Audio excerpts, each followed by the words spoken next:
Hey everybody, welcome to Hump Day Hangouts. It is the 15th of December, 2021, and this is episode 370 episodes of Hump Day Hangouts. And Chris has brought a little friend with him today. So we're going to check in with Chris first and see what the hell's going on there. Chris, what do you got there? Some kind of reindeer kind of thing that I got. Oh, that's cool. Like Is if you it like can a see it. plant? Like a, Yeah, they have a plant in there at the back and stuff. So like I got this at the shops the other day. Quite cool actually. oh, that's pretty awesome.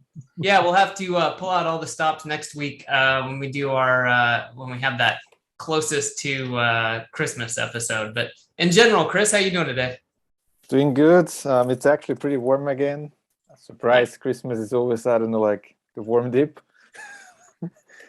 So yeah, like we already had snow and stuff, everything melted. We'll see what's happening next. Other than that, I'm pretty good. Happy, as you can see, t-shirt time again. Very nice. Well, let's see. Bradley, you got the technical stuff taken care of? I do. Cool. Well, how you doing, man? Let the people know.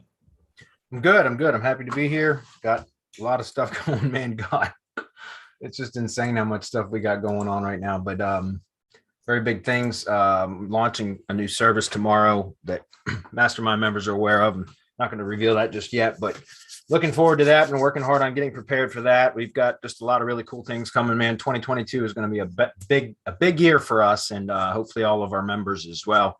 So pretty excited to be here. Glad that this year's wrapping up, and hopefully next year will be better than this year. So I think we've got a lot of good things on the horizon. So I'm hopeful. Do we still have like a deal for people who want to lighten their load on the end of the year tax payments? Oh, yeah. Well, let me thank you, Chris, for that intro. Yeah, I was going to say we've got some really good Christmas holiday specials going on that are only going to be available during the holidays. The stuff is going to wrap up before too terribly long. So I believe Monday was a special offer going out for YouTube Silo. We're going to keep it open up until Christmas, but that only gives you a couple of weeks here to take advantage of it. And today we announced a special offer on Local PR Pro.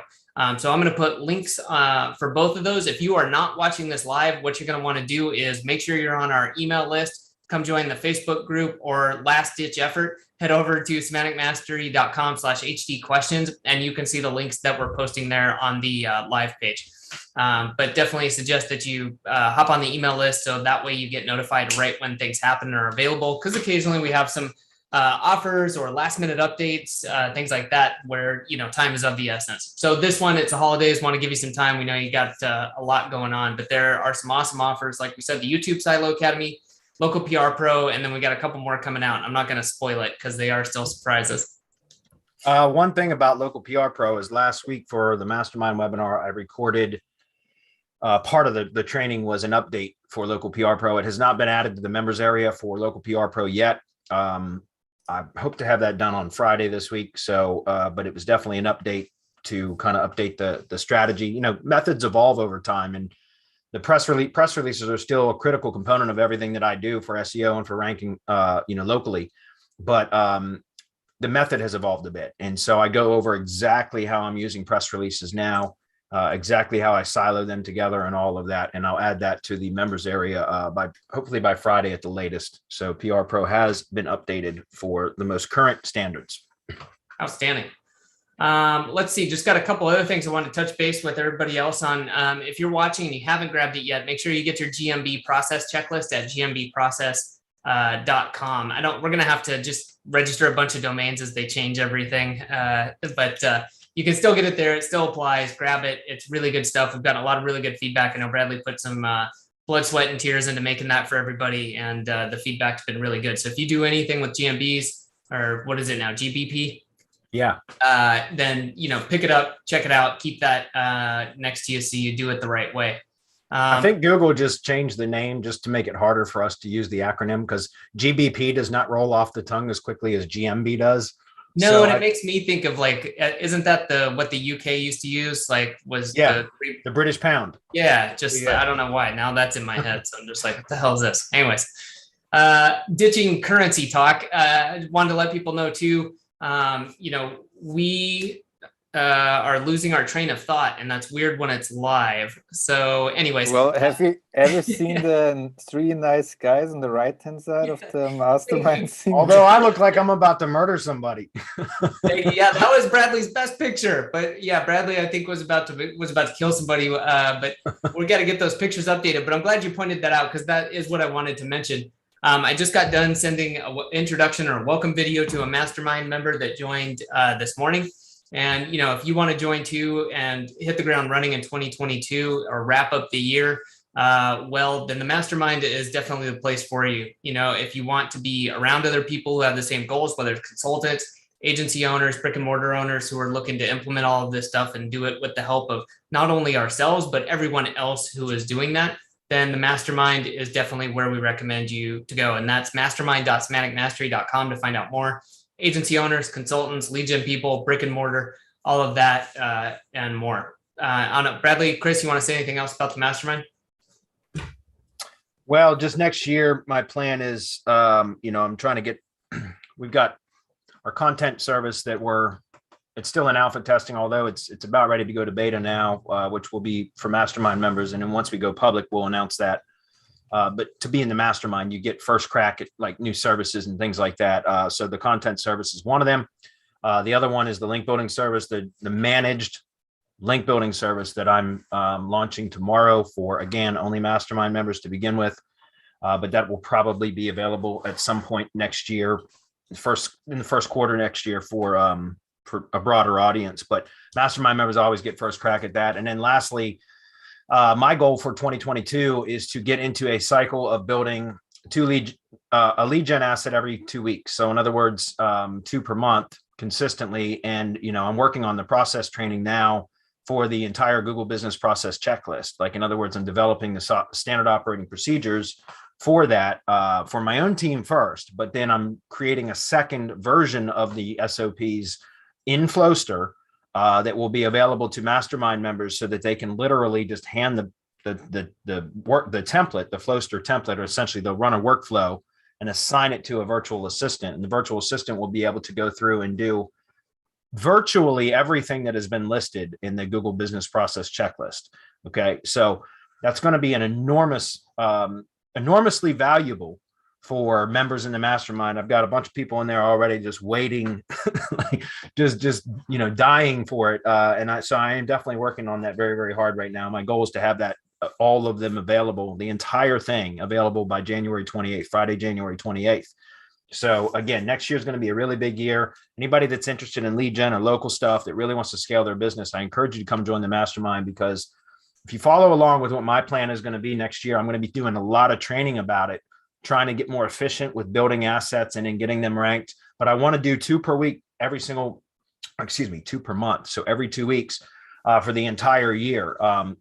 Building the asset, doing all the on page and everything that can be accomplished in 2 weeks. It will take usually about 90 days for it to rank. But if we just get into a cycle of building 2 per month, every single month, by the end of the first quarter, we should start having those lead gen assets, producing well, which means they can be monetized. And so essentially that's 24 properties by the end of the year, 24 or 25 by the end of the year. So that's considerable amount of revenue that can be generated from that. And I'm going to also be training about how to prospect to find lead buyers or rank and rent clients. In other words, people that are going to lease the assets from you. If you want to keep it simple, that's the easiest way to do it. But if you want to do pay per lead or revenue share, I can talk about that as well, because I monetize several assets that way. We'll talk about prospecting, sales, all sorts of things. So I think next year is going to be a really, really big year. I truly mean that. So if anybody's interested in that, I encourage you to join and get in now while you can.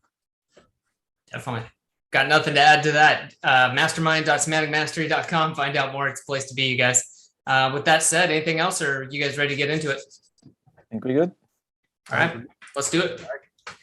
Grab the screen. Yeah, one more thing. Make sure to like and subscribe our YouTube channel, because there might be some updates coming as well in December with the specials. Definitely. Right on. Okay. Let's see. Where do we start? It's like RB. Holy shit, RB. Yeah. My God, man. All right. Well, I guess I'll start reading. Let me make sure I got water. Bless Arby. That's a wall of text, Arby. I got to tell you, man. It looks like we don't have a whole lot of other questions at the moment, so I'll start going through here. But that's you got to break some stuff up, man, because that's really not fair to anybody else behind you. Because we could end up spending a whole hour just trying to answer these multiple paragraphs. This is like a small novel. So anyway, I'll start trying to work my way through this. But guys, seriously, please try to respect other people. And just remember, if you've got a lot of questions you want to ask or very long questions, try to break it up somehow to allow other people to answer or ask questions as well, because otherwise you monopolize the time. And I don't think that's fair. But that said, Arby, let's go ahead and try to work through this. All right.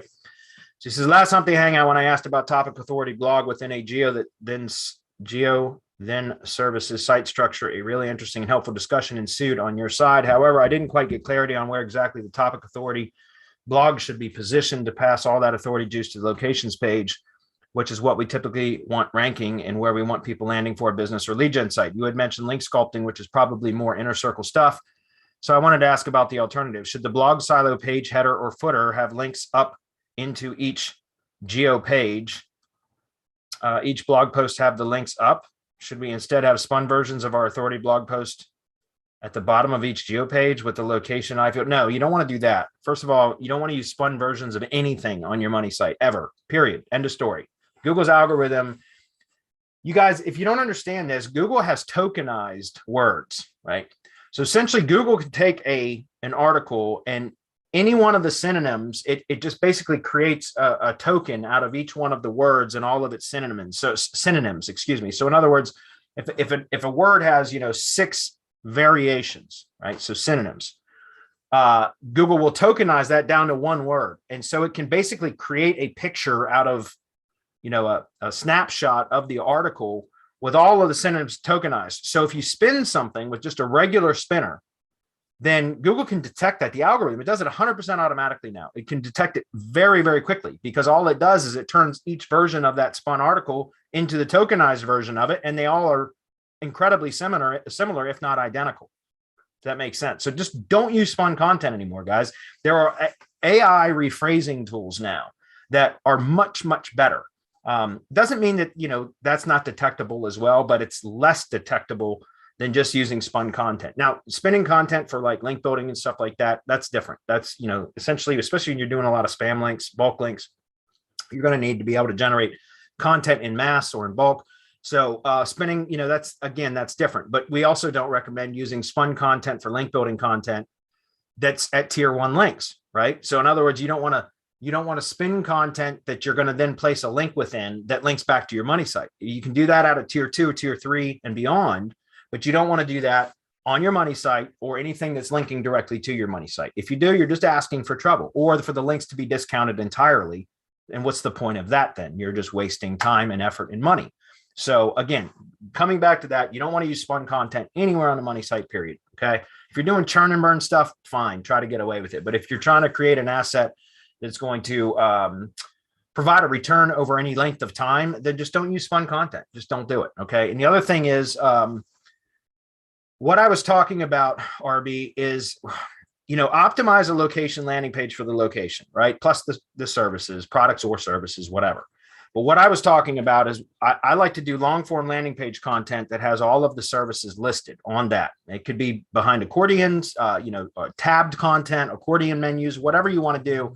But I like to use long form landing page content so that it's essentially a silo within one page, right? I like to use table of contents, a table of contents inserted at the top of the page that links to at least all of the H2 heading tags on, H2 headings on the page.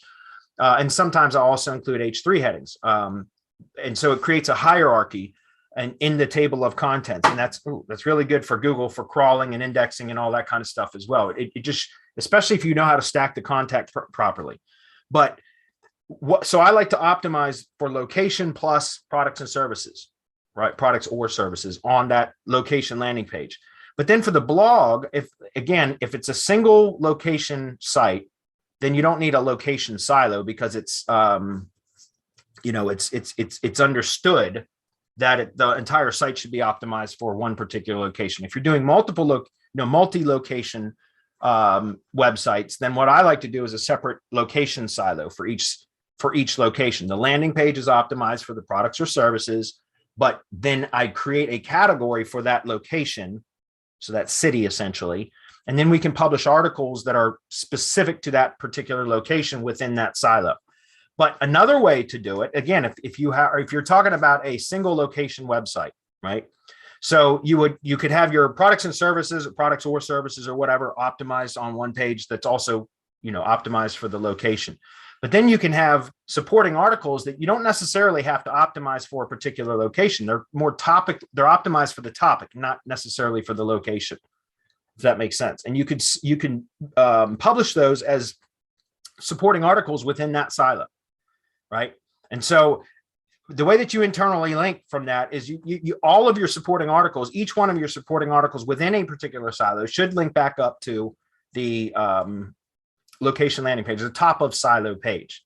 Then you can also interlink to other articles, supporting articles within the same silo. Does that make sense? You just don't want to link from within a supporting article to another silo if you have multiple silos on the site. Okay, that's really the whole point. You want to link internally with whatever content you're using as supporting posts within a silo.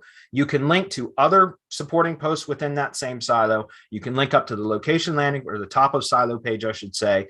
That's all fine. What you don't want to do is link out to another page or supporting post within another silo. Now you can do that for user experience. If it makes sense, then you can do that with no follow links. That's what I was talking about with link sculpting, right? Page rank sculpting, there's a number of terms for that, but they all mean basically the same thing, which just means you can direct the internal link flow of the site, whether based upon your internal linking and using, no follow tags.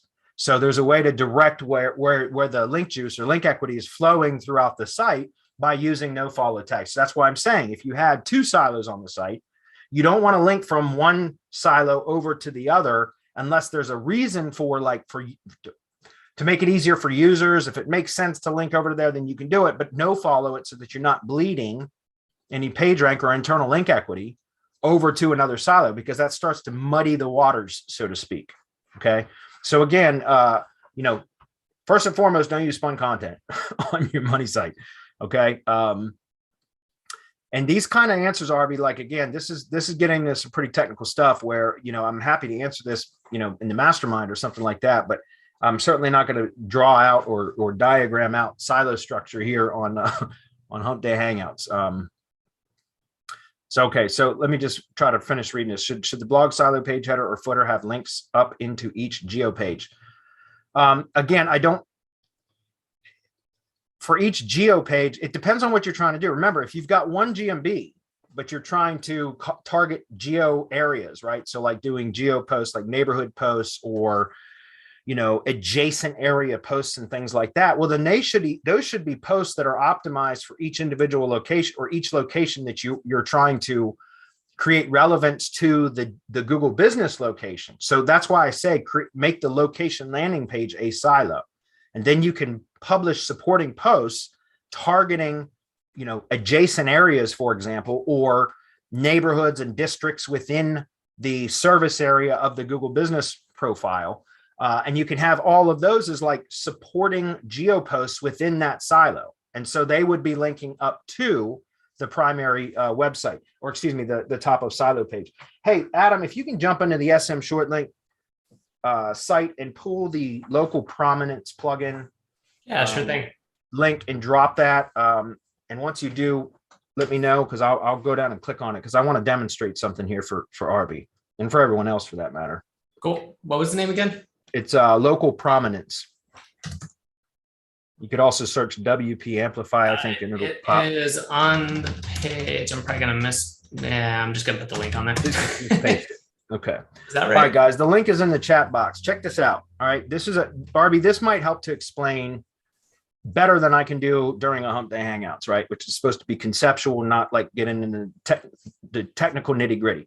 But go check out click the link below. If you're interested in purchasing this plugin, it's great. It will automate a lot of this stuff for you, Arby, and anybody else that's listening. But the point that I'm trying to make here is just scroll down to the bottom of the page. And in fact, I thought the training was in there, but let's go. Let's click into the actual plugin page first. Hold on. Looks like they're might not even be able to purchase it now, but even if you can't, it's all right. Yeah, you can. It's just they don't have the deal going on anymore. Anyway, come down here and take a look at these videos. Let's see. I think there's some more down at the very bottom. Yes. Okay. So right here are 3 videos. This is the one that I would take a look at these 2, Arby. So again, just click the link that we just shared, that Adam just shared in the chat box or whatever. And then click through to the local prominence plugins. So that's plugins, local prominence, and then take a look at these 2 videos. This will hopefully give you kind of an idea of what I'm talking about, right? When it comes to whatever page it is that you're trying to rank, when you're trying to create geo pages or geo posts to help support that location that you want to rank for, then you want to create child pages or supporting posts that are optimized for the various areas that fall within the service area of that location. Does that make sense? And then and again, those are pages that you would interlink from like one area to the next, to the next, to the next. And they link back up to the location landing page, the top of silo page, right? And that's how you can start to create. Now that's adding location relevance. You still need to do the same thing with topical relevance, right? There's 2 things that you're trying to accomplish when you're ranking locally. A local type of project. You're trying to accomplish, producing local relevance and producing topical relevance. You got to mix the 2. And so I found it easier to optimize the top of silo page, both topically optimize it for the topic and for the location. But then for supporting posts to help achieve the desired results that I want, ranking results for that top of silo page, I do 2 separate type of posts. I do topical posts, and then I also do separate geo posts that are, again, optimized for specific locations. And I just put all of those posts in the same silo underneath that same category, if that makes sense. And that way you build the topical relevance through the topical posts, obviously, and then the local relevance through the local or the geo post is another term for that. All right, so hopefully that makes sense, guys. Check it out. And keep moving.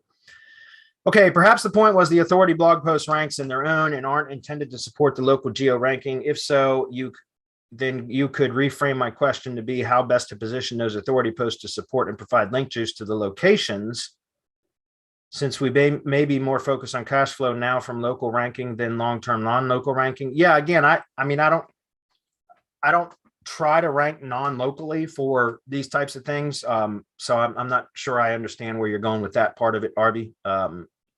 So forgive me if I'm just not understanding that question. I mean, I try to rank local. What I said was when it comes to optimizing supporting posts for topics, not for geo posts or local posts. But when you're optimizing supporting posts for topics, the way that I do it now is instead of trying to optimize for a topic plus a location modifier, is my content, my blogger who produces the content for me, I'll tell her like, okay, I want an article optimized, a supporting post optimized for tree trimming techniques, for example. And she'll optimize when she runs the tools that, tell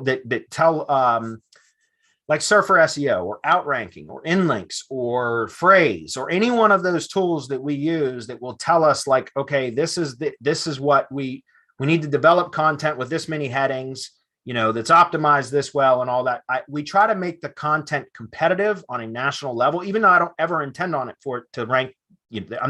My intention is not for me to rank a blog post for tree trimming techniques. It's to support the top of silo page. But what I'm saying is we optimize the content to compete on a national level with no intention of us ever trying to rank it on a national level. We just optimize it to compete on a national level because it makes it a much stronger supporting post that way, if that makes sense. So again, I don't know if that was the answer to your question, but it's the best I can do for now. So the next part of it is, here's a multi-pronged question. Oh, Jesus. The Hump Day Hangout tribe might find not interesting, but I don't think it crosses into the inner circle knowledge arena. You mentioned Mike Martin's Magic Page plugin, and as I'm looking into a few other page builders, I wonder if you could explain one aspect of theirs. I understand that Magic Page plugin doesn't create every location page immediately. Magic pages are dynamic pages that are only built when someone clicks on the link for that page. that's how I understand it too, RB. I guess the first question is, why do they create the pages dynamically? I don't know.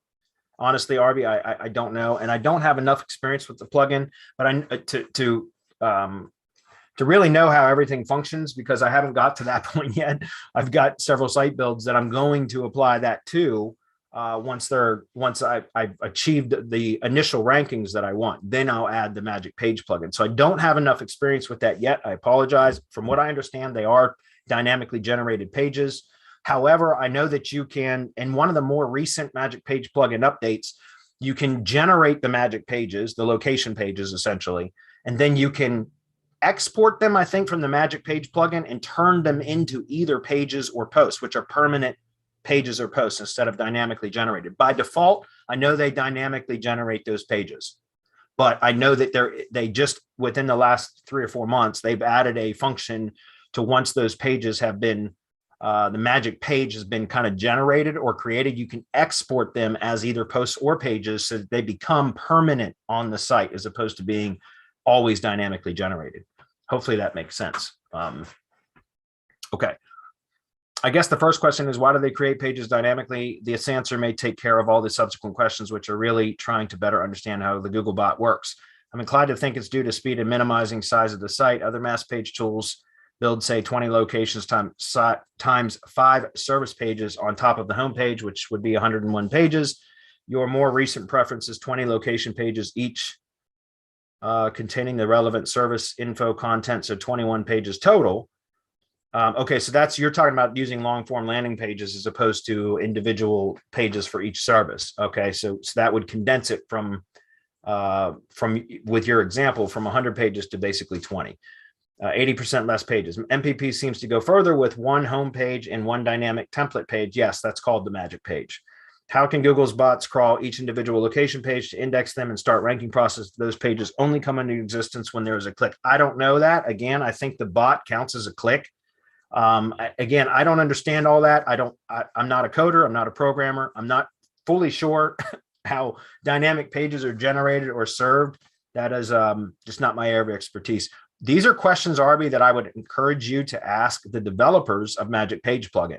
I'm happy to answer them if I could, but I don't know the answers to a lot of these questions.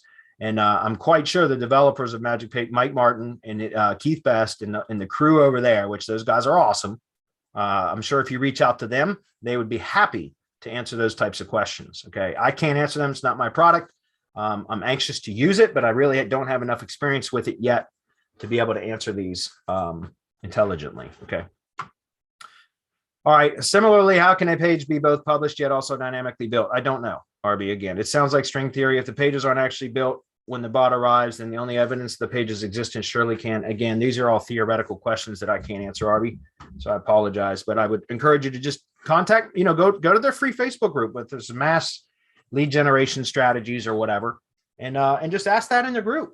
I guarantee you there will be lots of people in there that will answer these questions for you that will have a lot more knowledge on that than I do. Okay. I'm happy to answer the questions when I can, but I can't answer those.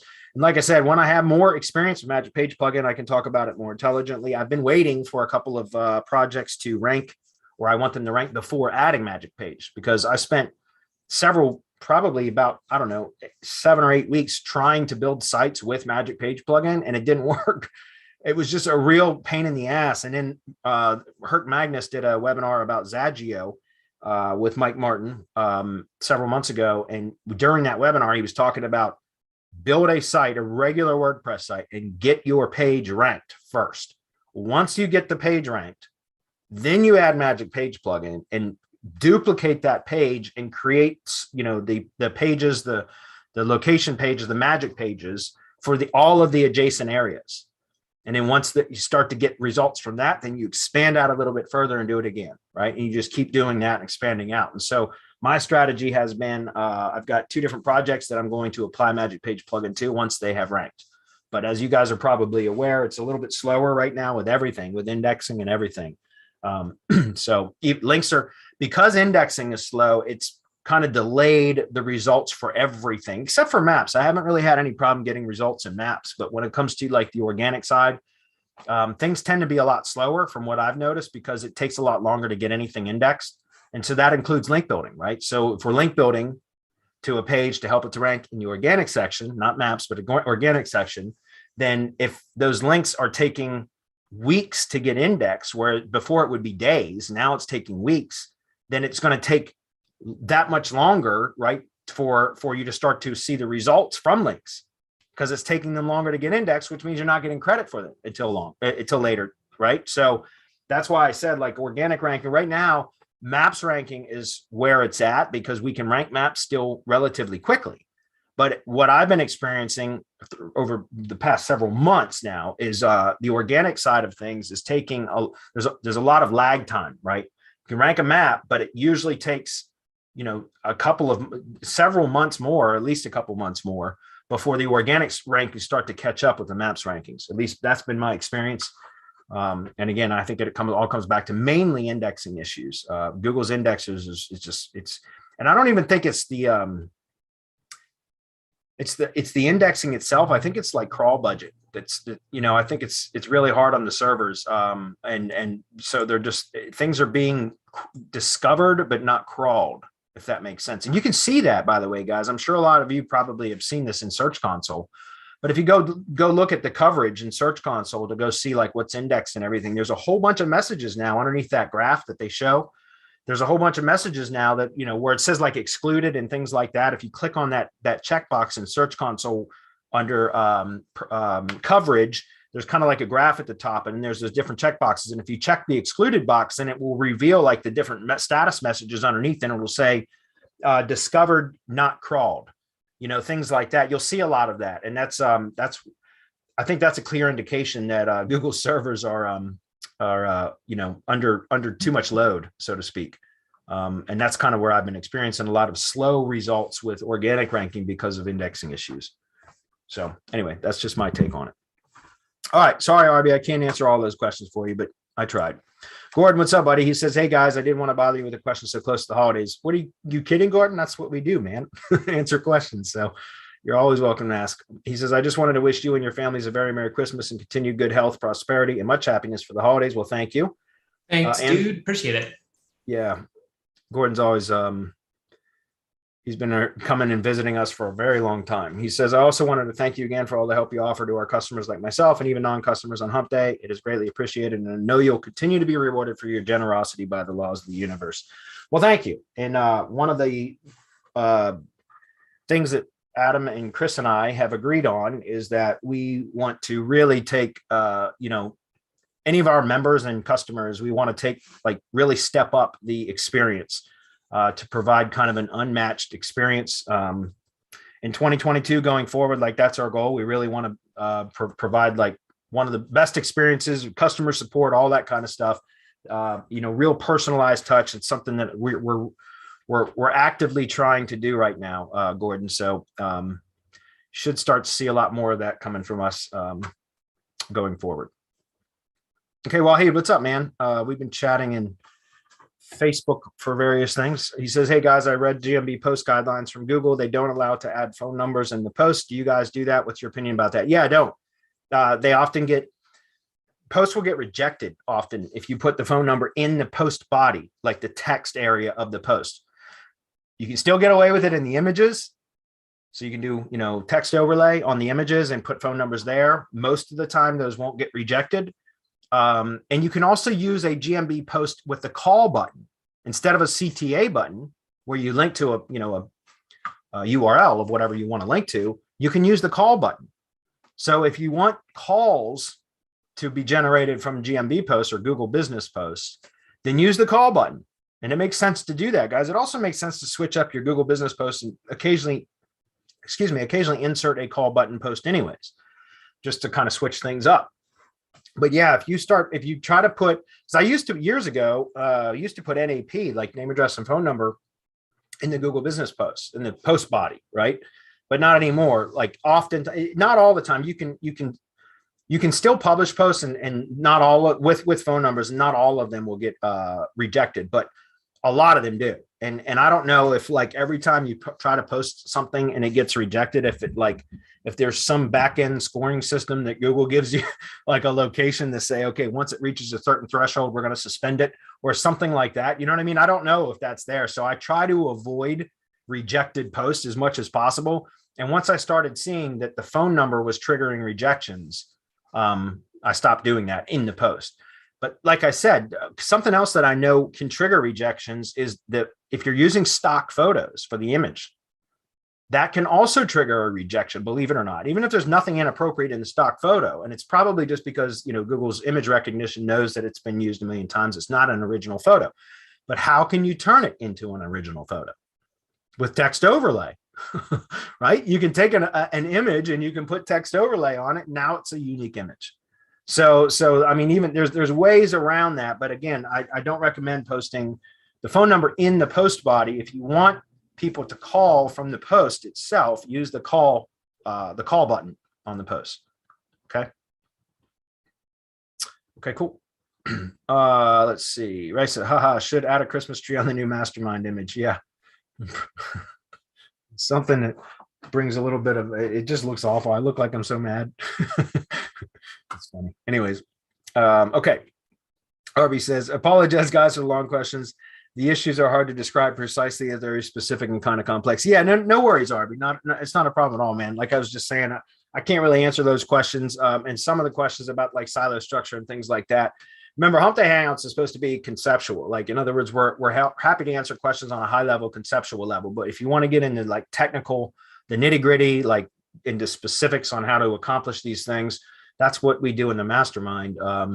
And I'll draw out diagrams. I'll answer questions as much as you want, go as deep as you want in any of these topics. But this is this is supposed to be more kind of like high level conceptual type stuff, if that makes sense. Okay. Okay, sorry for the confusion. The whole question arose as you have embraced non-location specific authority posts. Yeah, again, but that's just to promote a location, Arby, if that makes sense. My point is that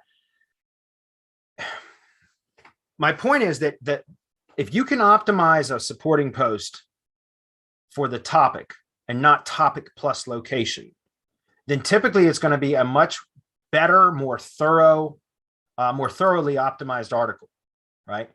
And here's what I'm getting at. If you're using something like Surfer SEO or Outranking or Phrase or anything else, it's going to show you content score, like optimization scores, and and it can pull in like the top ranked 20 pages for any particular search query.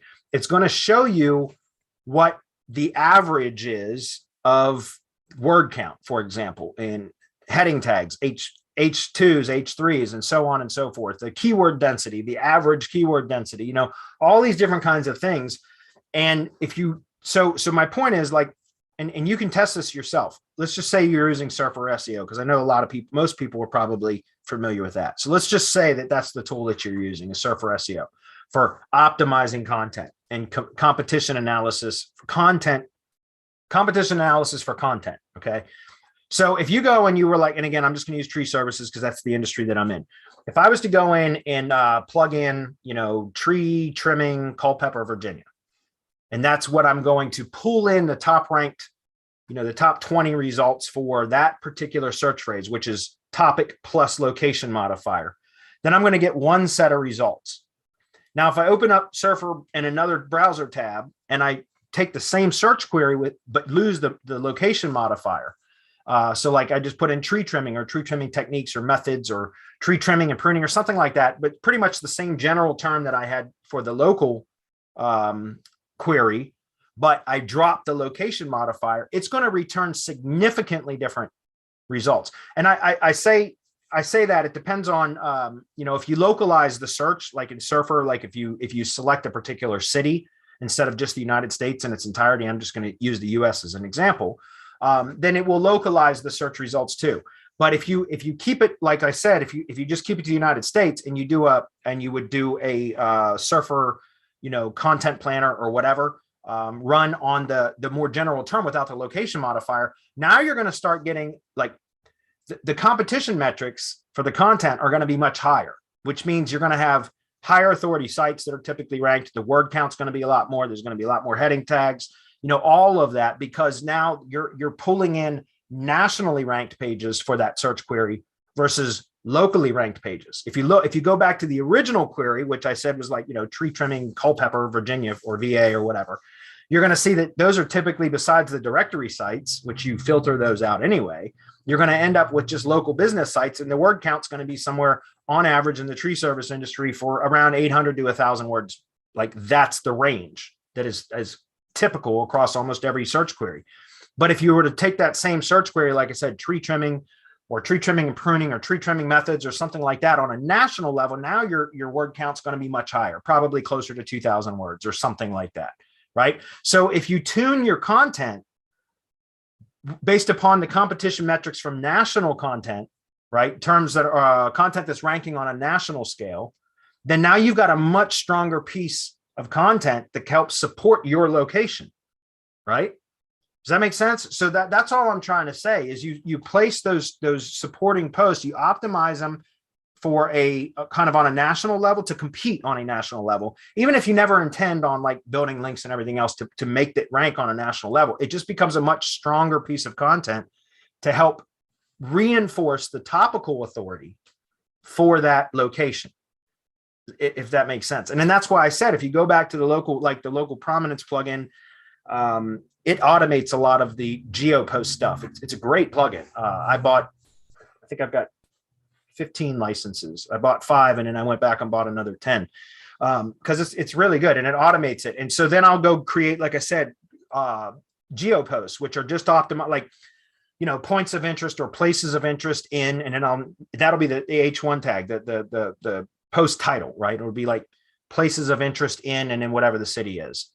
And then it'll be basically just content published on that post about, it'll show different businesses and historical landmarks, points of interest, anything. There's different things that you, if you go to the Google Developers Console and look at like the Places API, you'll see there's a bunch of different categories, and you can actually pull, you add those different like place categories into the shortcode that generates the content using the local prominence plugin. So you can put in like, places of interest or historical landmarks, different things like that, and it will pull it in, and then you can determine, okay, you click the preview button, by the way, and it takes a few minutes and it goes and calls the Places API.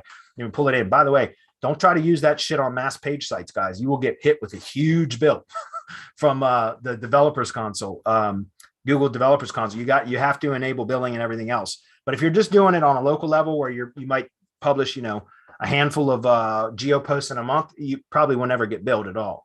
But what I'm saying is those posts are then optimized specifically for locations, right? So like I'll take for example, a tree service contractor that might service an entire county, right? There's usually, multiple towns and or cities within a county. So each one of those individual towns or municipalities within the county, you could essentially run or create geo posts for that. Then you just list places of interest, historical landmarks, popular places, tourist attractions, all those kind of things. Parks are another great source for geo posts. And you can list all of those for each municipality has its own post that's optimized and lists these different points of interest, essentially. Does that make sense? And again, you just link those up into the same silo that you would with the topical authority posts. And the two of those kind of combine and converge because all the link juice is flowing up to the top of silo page, which is the page that you're truly trying to rank, because that's what's going to generate leads or sales or whatever it is that your conversion goal is. You guys want to comment on that at all? Do you have any comments on that? I see activity in the. No. I got nothing to add. Okay. Nope. Okay. Well, Arby says, many thanks, Bradley. Merry Christmas. And sorry for the documentary length questions. No worries, man. That was just a mouthful for sure. But anybody else have any other questions, man? We got a few minutes, so you can post them if you'd like. Otherwise, we can wrap it up. So we can certainly do that as well. But okay. Yeah, we'll give everybody, I know there's a little bit of a time lag here between us talking and that getting through the server. So we'll give them a minute here. Yeah. Interesting. Got any plans for the holidays, Christmas shopping and stuff? Oh man, got that done a long time ago. Last thing I want to be doing now, the week or two before Christmas, is shopping. Yeah. Well, it's usually the good times to wait at Walmart and look at the other people keep watching out, beating each other up for presents. Yeah, no, I'm enjoying some off time. I was talking to you guys about this. I encourage everyone else to try to clear out some time, enjoy it. I know as time goes on, it gets harder. There's whether you're busy, which is good, you know, if you got business going, but or you just got a busy schedule, try to clear some of that out and enjoy the holidays, spend some time with friends and family. Yeah, I agree. I think it's important to unplug and get away from it all sometimes. It's interesting, but I had last week, not this past weekend, but the weekend before, I went out of town for 3 days to go on an ATV trip up in the mountains. I always unplug when I go on those. Like literally, I leave my phone in my truck for 3 days and won't even touch it. I don't want to know what's going on in the world. You know, I plugged in all the time. I'm plugged in the matrix 24/7.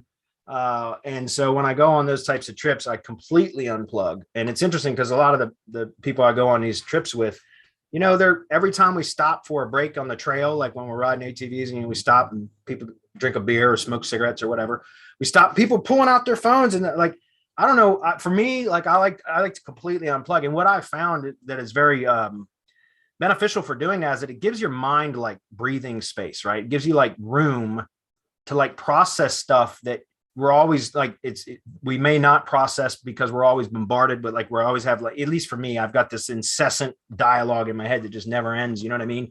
And so going away and getting and unplugging for a weekend, a lot of times like just gives you mental space to process things. And I typically come back to work after taking off a couple of days like that and completely unplugging with much more energy and also usually better kind of focus and direction as to what I need to do. Like it's easier to prioritize things, I think, when you give yourself some space, some mental space to kind of process them. Would you guys agree?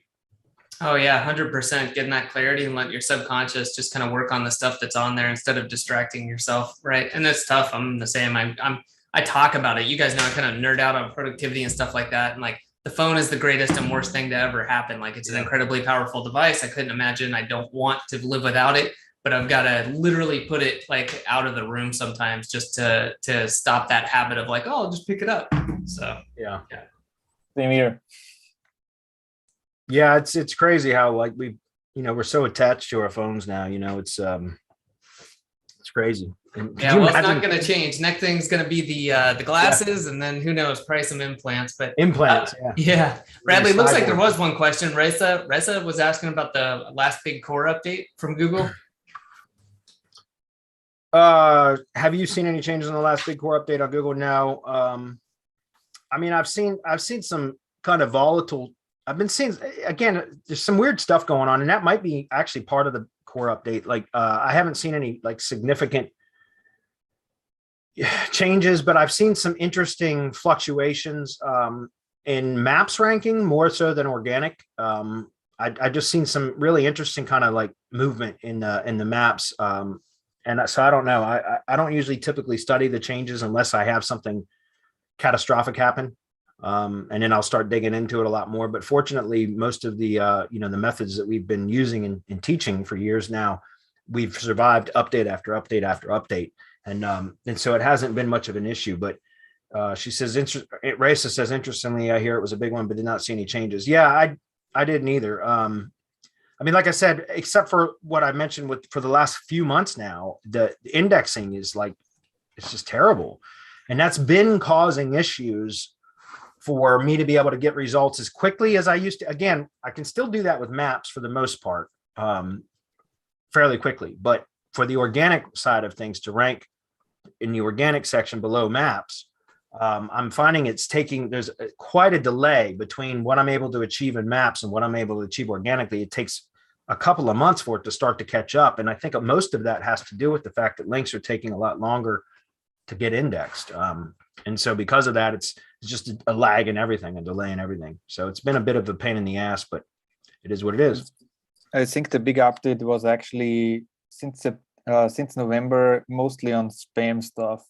So it doesn't matter if it was like actually email stuff and where people were spamming like crazy, or like just literally spam backlinks, spam content and stuff. Like if you go to Search Engine Watch, for example, and look at the update details, a lot of the points literally just target spam. So if you're in a niche or for targeting to rank for keywords and stuff that are not that spam, you probably don't see a lot of movements. Whereas if you're targeting, I don't know, like a keyword that has lots of spam, then I think those are the keywords that actually had big changes. Yeah. Well, and that's one of the biggest updates that the spam update that they rolled out in the last couple of months too. So that makes sense. I'm not sure what this question is. Search engine says Merry Christmas. Merry Christmas as well. Had a question about video. What is the best way to do a video strategy for a site that doesn't have a physical address or Google My Business? Use a regular GSite? Well, I'm not sure what you mean by that. Like, you can do video whether or not it's a local project or not, right? So I don't know if you can clarify that question. I'm happy to answer it. But if you're talking about like the content mirroring method that I shared for Black Friday to Cyber Monday, I mean, you know, again, that was specifically for local stuff, but you could still model that method without, and just remove the local aspect of it, which in that case would be, you know, mirroring content into the GSite. Well, YouTube in the you just would omit or eliminate Google Business from that, and you could still take your content, summarize it to create short videos. So either supporting blog posts would be summarized to create short videos for each blog post, or if you're using long form landing page content, and I don't know if this is the question you were asking, but I'm going to give this answer anyway. But if it's long form landing page content, then each section header, at least each H2 section should be summarized, and that can be turned into a YouTube video. And then you would link back from the YouTube video to the jump link from the section header, table of contents, all taught all this in the training. And then you would end up embedding those into the GSite. But at that point, I would also want to include some sort of text there as well, besides just the video. So you could essentially, if you were summarizing blog posts or summarizing H2 sections, then that summarized content could actually be used as the text content in the GSite. If that makes sense. Yeah, that's the right path. Okay, great. Yeah, well then there you go. You just omit the GMB or the Google Business stuff from, you know, in the middle. You just cut that out, right? I prefer to use one of my favorite link building targets now is the Google Business website and posts, because any content on the money site, I can turn into a Google Business post. And I can link with the CTA button back to that content, whether it's a jump link on long form content, or if it's like a post URL or page URL, whatever, it doesn't matter. All I'm saying is I can summarize that content, create a short Google Business post with the CTA button using either the book or learn more button that links back to that content. And then that Google Business post becomes my target for link building. Does that make sense? That's a way that you can build links to your money site. And again, if you don't do local stuff, I'm just telling you why I like that method so much, because now you've got a Google Business asset that is linking, or a Google asset, excuse me, that is linking directly to your money site content in whatever form that is. And now you can pound that Google Business post URL with links, right? And remember that the anchor text is going to be, and I know you weren't talking about a local project, but this is for everybody else. I'm again just explaining why I like that method, because that post, the anchor text is the text within that button. So it's either going to be book or learn more, right? So that gives you the ability to really hammer that Google Business post with exact match anchors, keyword anchors, and that kind of stuff, because it's going to clear it up somewhat. You wouldn't want to hit your money site with a bunch of exact match anchors, right? Because you could over optimize the anchor text. But this is an anchor text from the Google Business post link from the button that would either be book or learn more. So you can be a lot more aggressive with keyword anchors for the links that are built to the Google Business post. That's part of the reason why I like doing it so much. And it keeps the money site clean, right? So that's one of the reasons. But if you're not using Google Business Post, then yeah, I think the GSite is probably your next best option.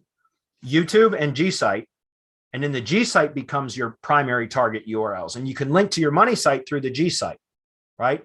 So and remember, use iframes. And also, but if you're not going to insert a Google Business post, which kind of adds text-based content to the post as an embed, then I would take whatever content you're summarizing that you're creating the YouTube videos out of, and then maybe paste that into the GSite pages or sub pages as well, so that you have some more context on those pages. So, okay, I think we're close enough. Thanks everybody for being here. I'll see you guys See next you, week. everyone. Cheers.